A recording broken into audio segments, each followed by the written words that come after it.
시청자 비평 플러스는 YTN을 돌아봅니다. 최근 상승세를 이어가고 있는 암호화폐 시장 소식에 시청자들의 이목이 집중되고 있습니다. 오늘 뉴스 리뷰 Y시간은 비트코인 관련한 YTN 경제 보도를 살펴봅니다. 이번 주는 어떤 시청자 의견이 들어왔을까요? 시청자 톡톡 Y에서 확인해 보겠습니다. 잠시 후에 만나보시죠.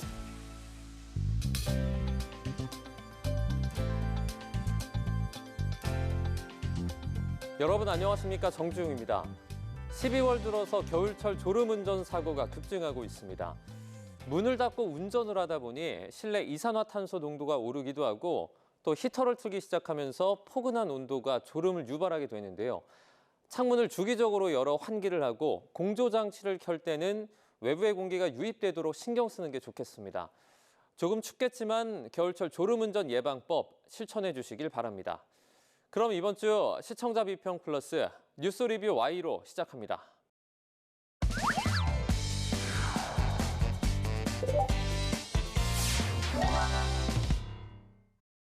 세 분 어서 오세요. 안녕하십니까?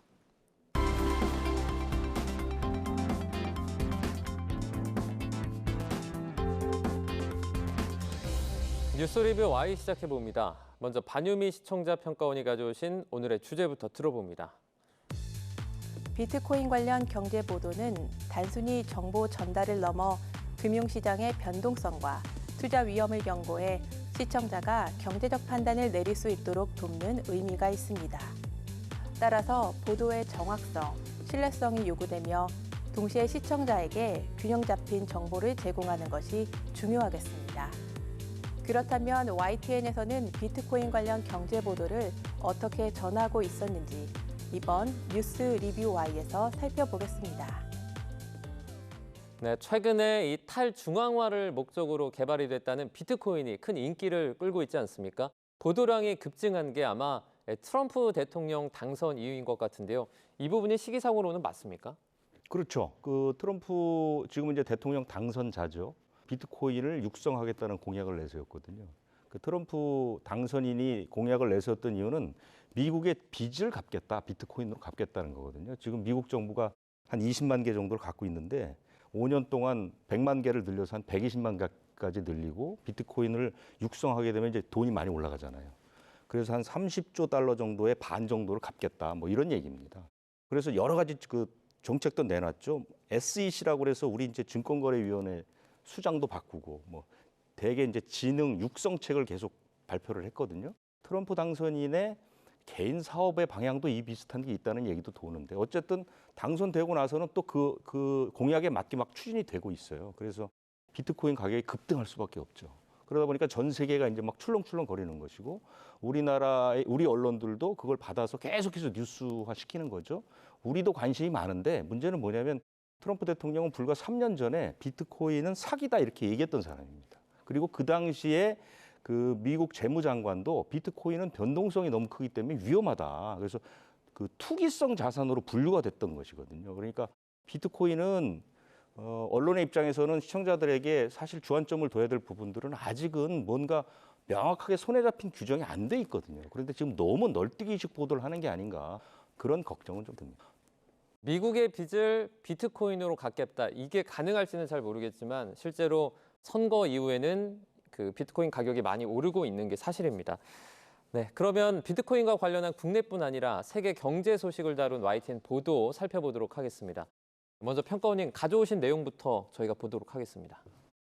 비트코인 가격 상승에 관한 정보 제공은 신속하고 정확한 정보를 전달함으로써 시청자가 금융 흐름을 빠르게 파악할 수 있도록 도왔습니다. 지난달 6일 미국 대선을 기점으로 비트코인 가격의 상승세가 시작되면서 관련한 보도가 집중적으로 다뤄졌는데요. 초박빙 대선 뉴욕 금융시장도 민감 반응, 트럼프 타워 앞 분위기는 보도에서 이승윤 뉴욕 특파원과 연결합니다. 미 대선 개표 상황을 중계하면서 뉴욕 증시와 환율시장 변화뿐만 아니라 비트코인 가격 상승도 언급해 시청자의 관심을 집중시켰습니다.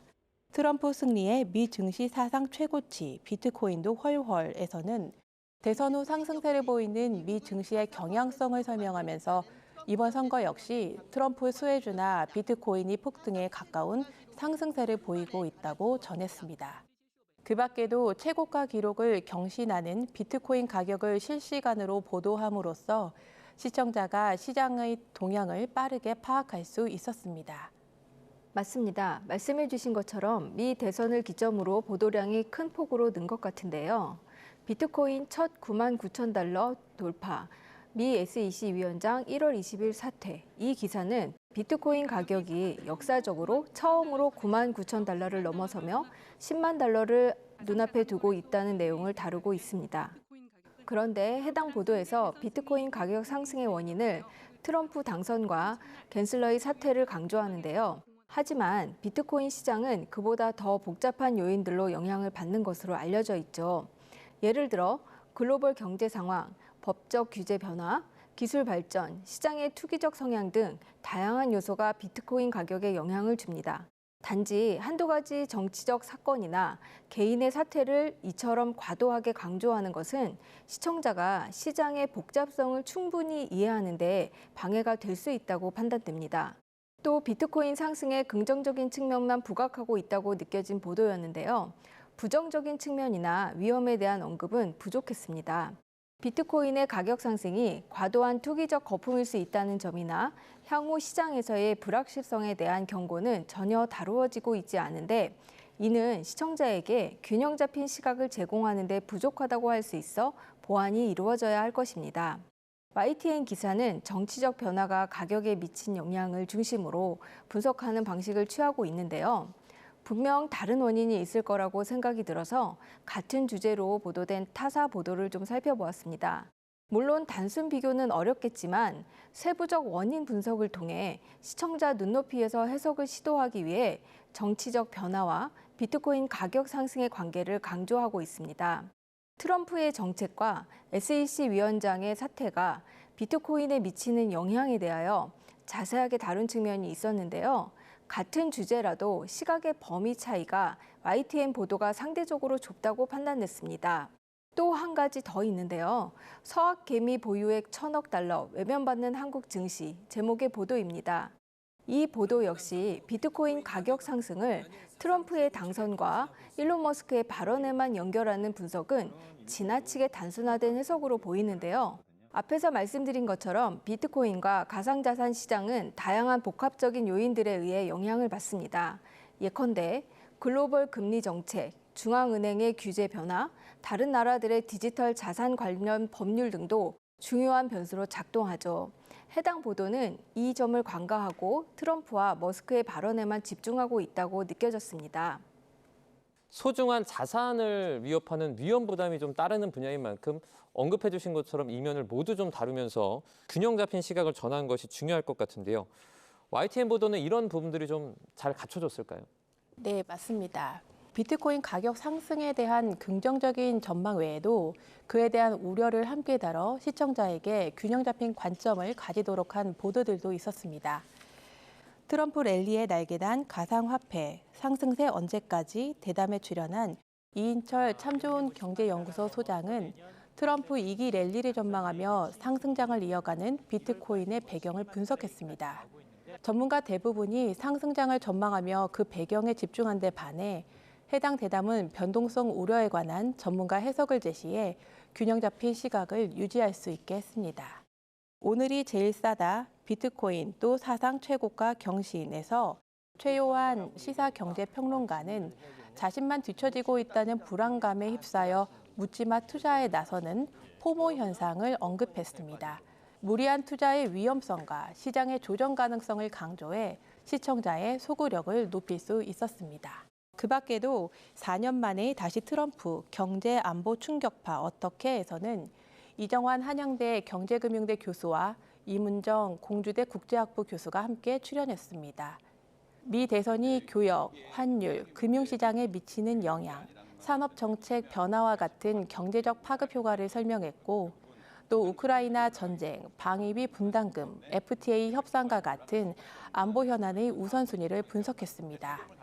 금융시장 변동에 영향을 주는 요인이 다양하게 존재하는 만큼 정치 경제학적 관점을 동시에 살펴볼 수 있어 심층적인 논의를 가능하게 했고 전문가 풀을 다양하게 활용해 다른 언론에서는 보기 어려웠던 차별성 있는 구성의 대담이었습니다.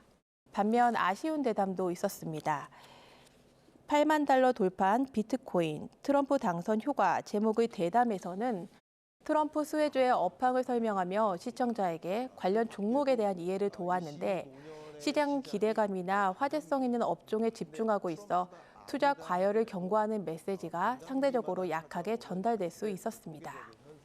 이번에는 같은 질문을 박사님께도 좀 드려보도록 하겠습니다. YTN의 보도가 균형감을 확보하려는 노력이 좀 엿보였을까요? 제가 살펴본 단신 중에서 하나 설명드리고 싶은데요. 한 기업의 비트코인 매입과 그로 인한 급등 수익을 다루고 있는 짧은 보도였습니다. 비트코인 33만 개 마이크로 스트래티지 하루에 7천억 원 번다 제목입니다.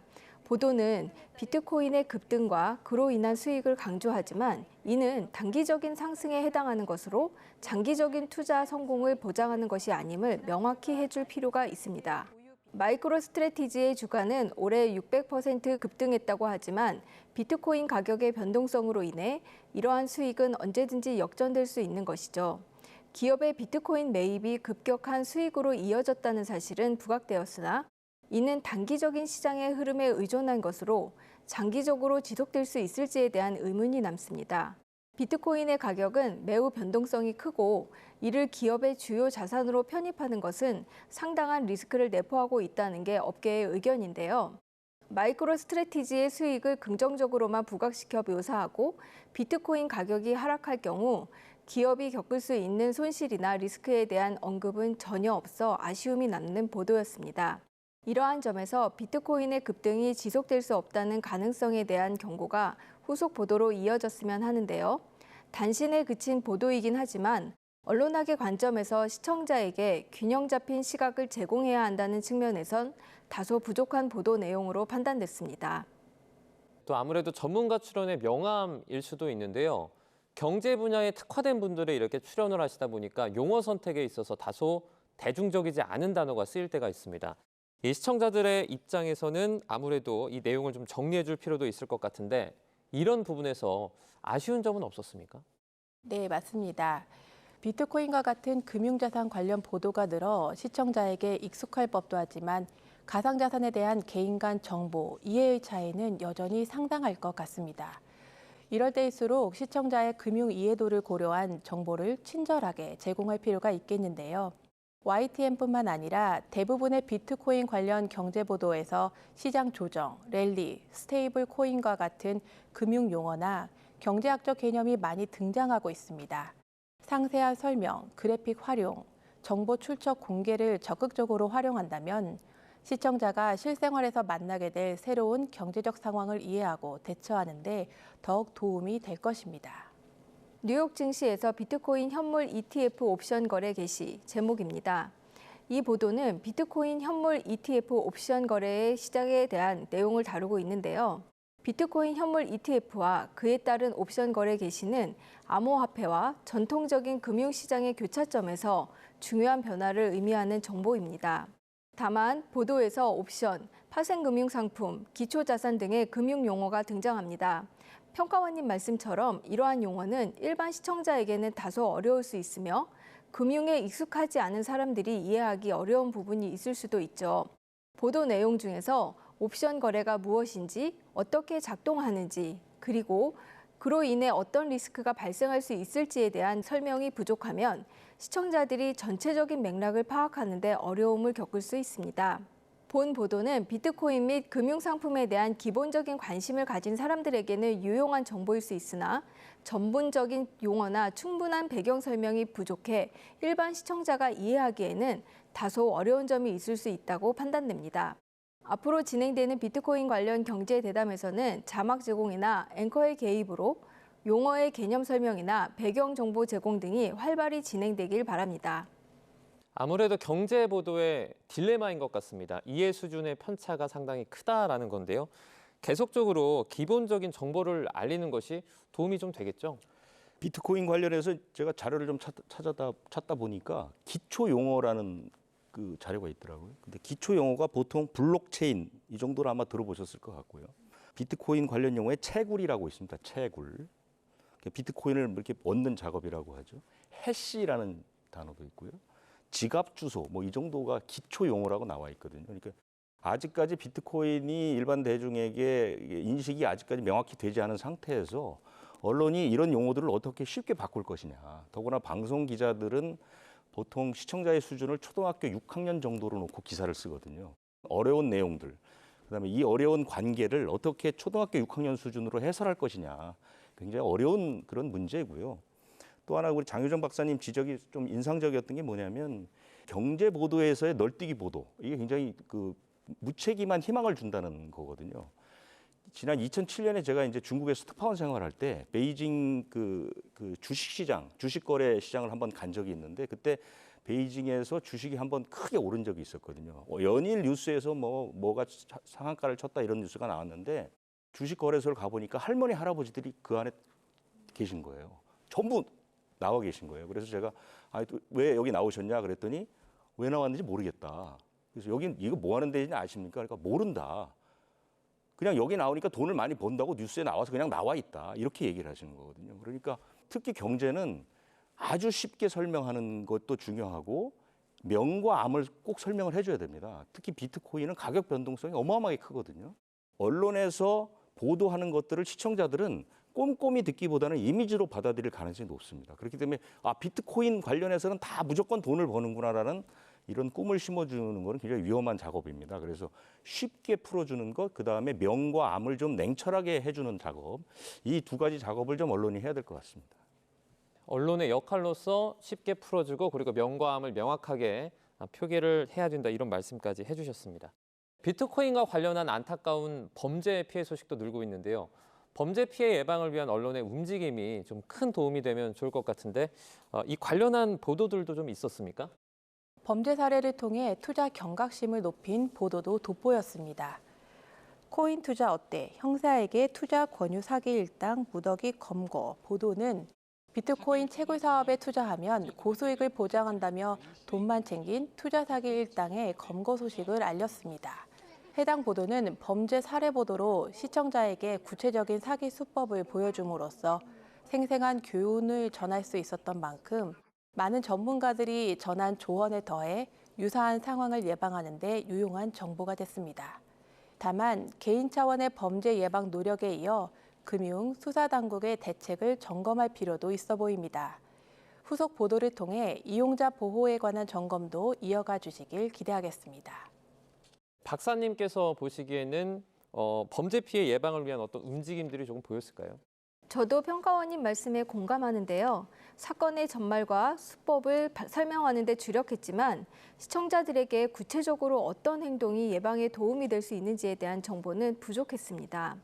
예를 들어 투자 사기를 방지하기 위해 반드시 체크해야 할 사항이나 수상한 투자 제안을 받았을 때의 대처법 등이 추가되었다면 더 실질적인 보도가 되었을 텐데요.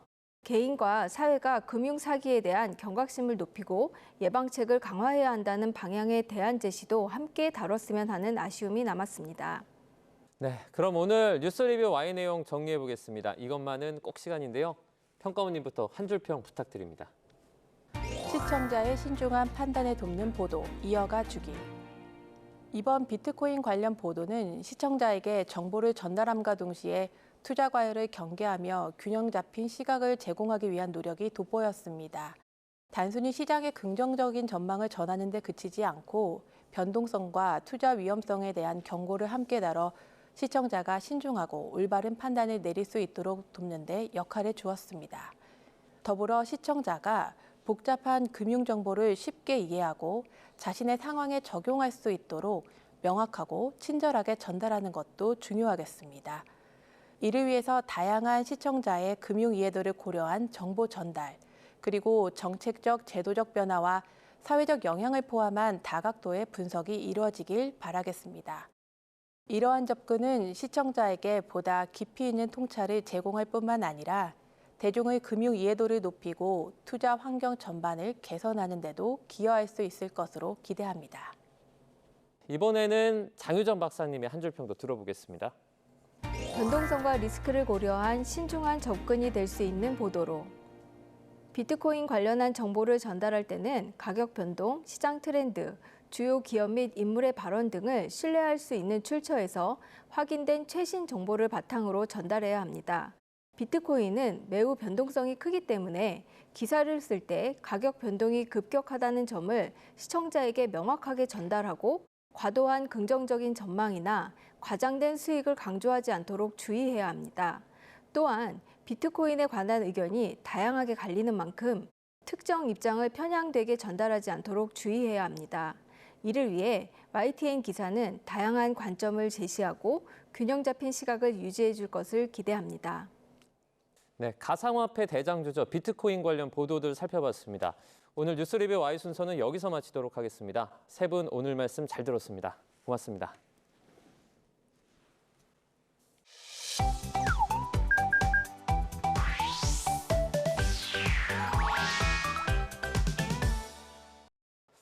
YTN을 향한 시청자 의견이라면 모두 귀 기울여 듣고 답하는 시청자 톡톡 Y 시간입니다. 오늘 주목한 시청자 의견을 AI 앵커 Y온이 소개해드립니다. 지금 바로 만나보시죠. 안녕하세요. AI 앵커 Y온입니다. 오늘의 첫 번째 주제는 중국 유인우주선에 대한 시청자 의견을 들어봤습니다. 자세한 내용 지금 바로 보시죠.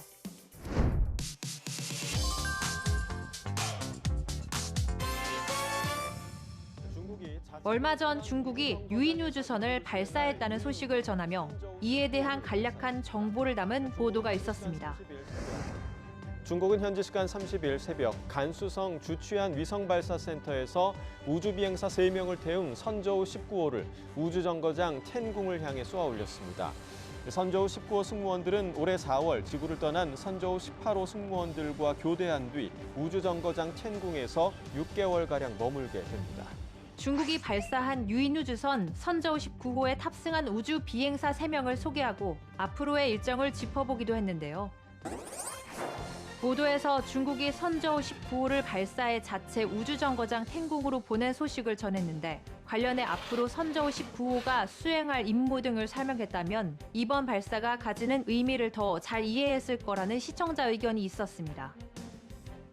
시청자의 이해를 돕기 위해 시청자 톡톡 Y에서 중국의 선저우 19호에 대해 구체적으로 알아봅니다. 먼저 선저우 19호 승무원들은 지난 4월 지구를 떠난 선저우 18호 승무원들과 교대한 뒤 우주정거장 텐궁에서 6개월가량 머물게 됩니다.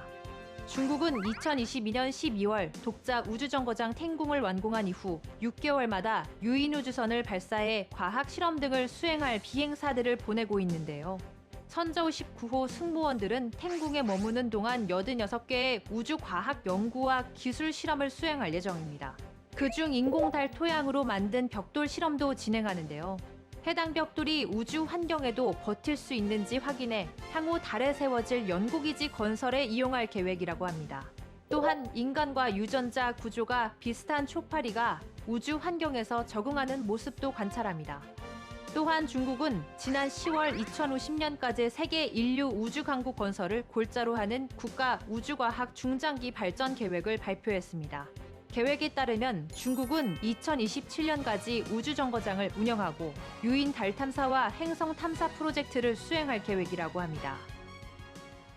다음으로 시청자 톡톡 Y 두 번째 주제는 특허 우선 심사에 대한 시청자 의견을 들어봤습니다. 어떤 내용을 담고 있는지 이어서 확인해 보시죠.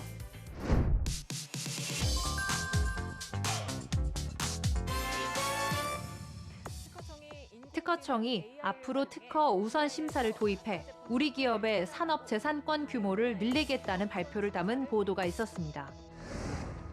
특허청이 인공지능 AI를 활용해 온라인에서 가짜 제품 판매를 차단하고 바이오 분야의 특허 우선 심사를 도입합니다. 김한기 특허청장은 이 같은 내용을 포함한 사업 추진 전략을 통해 현재 153만 건인 우리 기업의 산업 재산권 규모를 2027년까지 200만 건으로 늘리겠다고 밝혔습니다. 이번에 추진하는 특허 우선 심사가 다양한 분야에 적용되는데 관련해 어떤 식으로 구성되고 진행되는지 짚어보기도 했는데요. 특허청이 AI 기술을 활용해 위조 상품 판매를 감시한다는 사실 등을 전한 보도였는데 특허 우선 심사가 첨단 산업에 미칠 긍정적인 영향력에 대해 덧붙였다면 좋았겠다는 시청자 의견이 있었습니다. 시청자 톡톡 Y에서 특허청이 추진하는 특허 우선 심사에 대해 알아봤습니다.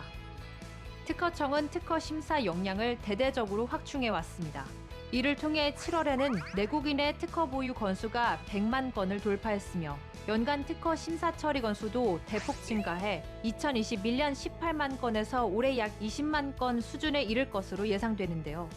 8월에는 지식재산 금융 10조 원 시대를 여는 기념비적인 성과도 있었는데 이는 2021년 6조 원에서 2년 8개월 만에 1.7배 급성장한 결과입니다. 특허청은 AI, 양자, 첨단 바이오 등 게임 체인저 기술에 대해 데이터에 기반한 국가 전략이 수립될 수 있도록 국가위원회 등의 특허 빅데이터 분석 결과를 제시할 방침인데요. AI 산업 등에서 특허 빅데이터가 활용될 수 있도록 연말까지 산업재산정보법에 근거한 5개년 기본 계획도 수립할 예정입니다. 우리나라 경제 성장의 수출 영향력이 절대적인 만큼 우리 기업이 해외 지식재산 분쟁에 대비할 수 있도록 지원하는데요. 당장 내년부터는 수출 초기 예정 기업의 지식재산 분쟁 위험을 사전에 진단하는 컨설팅을 제공한다고 합니다.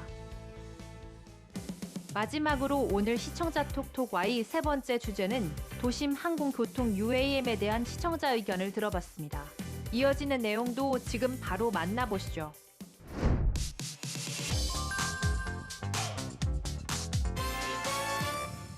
내년부터 서울 하늘에서는 미래형 항공 모빌리티가 상공을 가로질러 비행하는 모습을 볼 수 있을 것으로 보입니다.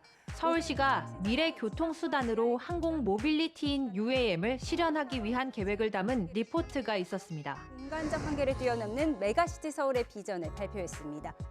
한 여성이 스마트폰으로 김포공항에서 잠실까지 도심 비행을 예약합니다. 잠시 뒤 탑승 수속을 마친 승객들을 태우고 서울 상공을 비행하는 도심 교통수단 UAM. 관제센터에서는 드론 택배 등 다른 비행 물체와의 충돌 위험을 감시하며 경로를 확인하고 목적지인 잠실 정류장에 도착합니다. 서울시가 그리고 있는 미래 교통의 모습입니다. 앞으로 UAM이 어떤 방식으로 상용화될지에 대한 설명과 상용화됐을 때 어떤 이점이 있는지 등을 담아냈는데요. 서울시가 UAM의 2030년까지 상용화를 목표로 하고 있다는 소식을 전했는데 보도에서 간단히 언급한 우리나라의 상용화 단계와 더불어 해외 사례들이 궁금했다는 시청자 의견이 있었습니다. 자세한 내용을 보충하기 위해 시청자 톡톡 Y에서 우리나라의 UAM 상용화 단계와 해외 사례들을 살펴봅니다. UAM 노선은 실증, 초기, 성장, 성숙 등 4단계로 확대돼 나갈 예정입니다. 실증 단계인 내년에는 킨텍스에서 여의도공원 구간, 잠실에서 수서역 구간 등 2개 구간에서 운행 테스트를 하며 안전성을 검증하는데요. 초기 상용화 단계에는 UAM 역외 운송이 시작됩니다. 노선은 한강을 따라 김포공항에서 여의도, 잠실, 수서로 이어집니다. 성장 단계에는 한강과 4대 지천인 안양천, 중랑천, 홍제천, 탄천이 UAM으로 연결되는데요. 서울과 수도권을 잇는 광역 노선 체계가 구축되는 것입니다. 성숙 단계에는 신도림, 강남, 수유, 마포 등 교통 수요가 높은 지역을 연결해 간선 체계까지 완성할 예정입니다. 또한 세계 각국에서도 UAM 상용화의 속도를 내고 있는데요. 미국 연방항공청은 지난 10월 UAM용 기체를 정식 교통수단으로 인정하고 관련 규제를 확정했습니다. 이에 따라 1만 시간의 비행 기록을 보유한 미국의 UAM 제조사 조비 에비에이션은 2026년부터 상업 운행을 시작할 예정인데요. 영국, 프랑스, 독일 등도 UAM 안전 인증 체계를 마련 중입니다. UAM 경쟁에서 앞서 나가고 있는 중국은 저고도 경제를 적극 지원하고 있습니다. 중국의 저고도 경제 규모는 계속해서 성장해 2030년에는 2조 위안, 한화 약 387조 원을 돌파할 것으로 전망됩니다. YTN 방송의 부족한 부분을 채우는 시청자 톡톡 Y 시간. 다음 주도 다양한 시청자 의견과 함께 돌아오겠습니다.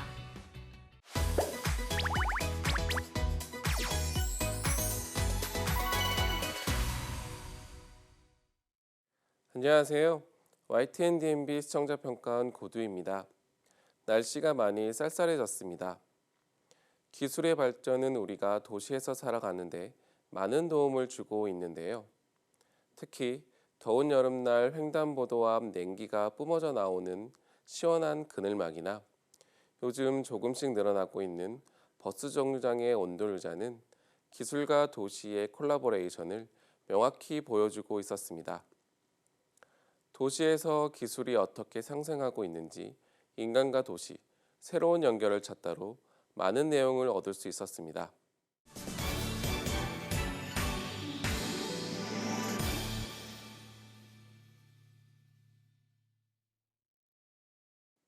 프로그램의 시작은 한 도시경제학 전문가의 한마디로 시작했습니다. 도시는 인류 최고의 발명품이다. 여러분은 이 말의 의미를 어떻게 생각하시나요? 이번 방송은 도시에서 기술이 어떻게 우리의 삶을 변화시키고 지원해주며 또 상생하고 있는지에 대해 이야기했습니다. 방송 첫머리에 제시된 전문가의 말은 방송의 줄거리를 직접적으로 이야기해줄 뿐만 아니라 시청자들이 어떤 마음가짐과 목표를 갖고 방송을 즐기면 될지 제시해주는 기능을 했습니다. 또한 스마트 도시에서 변하지 않을 가치를 지속시키는 것이 가장 중요하다는 전문가의 말이나 바로 이어진 성우의 내레이션과 도시의 전경을 비추는 화면도 방송이 무엇을 말하고자 하는지를 보여주었습니다. 시청자들이 방송에 몰입할 수 있도록 목표를 제시해주고 숨고르기를 할 여유를 제공해준 매우 좋은 구성이었습니다. 정보를 제공하는 방송 프로그램은 개념을 제시하는 것과 함께 부가 설명이 반드시 필요합니다. 시청자들에게 정확한 정보를 전달하는 것뿐만 아니라 이를 잘 이해할 수 있도록 설명이 추가되어야 하는데요. 이때 가장 효과적인 것이 사례를 들고 전문가나 일반 시민의 인터뷰를 포함하는 것입니다. 이번 방송은 스마트 도시가 무엇인지 설명하며 스페인 바르셀로나를 사례로 들었는데요. 스마트 도시 바르셀로나를 구성하는 슈퍼블록, 트램에서 바이싱으로 이어지는 시민 친화적인 이동수단, 도시 계획을 설명하는 전문가의 설명, 실제 도시를 살아가는 시민의 인터뷰 등이 적절하게 구성되어 있었습니다. 시청자들은 방송 프로그램의 이런 구성을 통해 어렵고 생소한 개념이라 하더라도 보다 쉽고 재미있게 이해할 수 있게 됩니다. 시청자를 위한 배려이자 방송 프로그램의 내용을 더욱 풍부하게 만들 수 있는 장치라고 생각됩니다.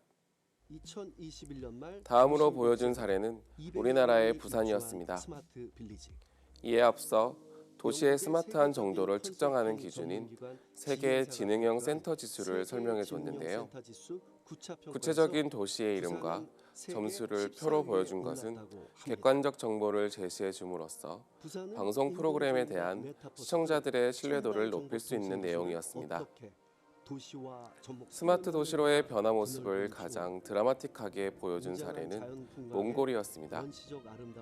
원시적 아름다움과 자연을 가진 몽골의 수도 울란바토르가 대도시로 변화하고 있는 과정에서 과도한 인구 유입이 교통 혼잡, 환경 오염, 주택 부족과 같은 문제를 일으켰다고 합니다. 이후 첨단 기술의 도입으로 스마트 도시로의 변화를 겪고 있다고 설명했는데요. 전문가의 설명과 새로운 도시 프로젝트를 겪고 있는 시민들의 인터뷰는 시청자들이 도시의 문제점을 인식하고 이를 해결하기 위한 과정을 잘 이해할 수 있도록 했습니다. 중간에 우리나라의 동탄 신도시와 비슷해 몽탄 신도시라는 별칭이 있다는 설명은 위트 있는 내용으로 프로그램에 다른 재미를 주기도 했습니다. 우리가 살고 있는 도시는 어린아이가 성장하듯 하루하루 빠르게 달라지고 있습니다. 앞으로의 도시는 성장과 발전만을 거듭하던 과거와 달리 도시를 살아가는 우리 사람들과 어떻게 상생할 수 있는지가 중요해졌습니다. 인간과 도시의 연결고리가 중요해지는 것 같습니다. 이러한 취지에서 이번 프로그램의 새로운 연결을 찾다는 아주 적절한 표현이라고 생각됩니다. 앞으로도 이런 프로그램을 통해 새로운 정보와 이야기를 나눌 수 있는 계기가 만들어지기를 기대합니다.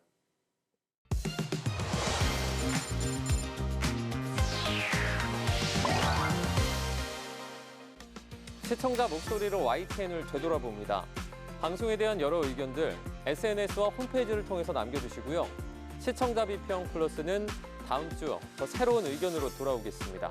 시청해주신 여러분 고맙습니다.